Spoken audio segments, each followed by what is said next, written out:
ഇന്ന് നോമ്പ് 26, റംസാൻ മാസത്തിൽ ഇസ്ലാം മത വിശ്വാസികൾ ഏറ്റവും കൂടുതൽ വില കൽപ്പിക്കുന്ന ദിനം, അല്ലെങ്കിൽ രാത്രി എന്ന് വിശേഷിപ്പിക്കാം.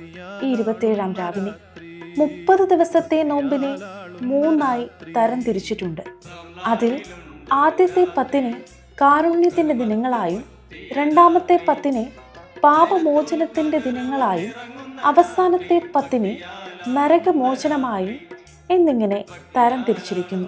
ഈ അവസാന 10 ഒറ്റപ്പെട്ട രാവുകളിൽ ലൈലത്തുൽ ഖദർ എന്ന ദൈവത്തിൻ്റെ മലക്കുകൾ ഭൂമിയിലേക്ക് വരുമ്പോൾ ആ ദിനങ്ങളിൽ പ്രാർത്ഥന നടത്തിയാൽ ആ പ്രാർത്ഥനകൾക്ക് ഉടൻ പരിഹാരം കണ്ടെത്തുകയും 100 ഇരട്ടി പ്രതിഫലം കിട്ടുമെന്നും വിശ്വാസമുണ്ട്.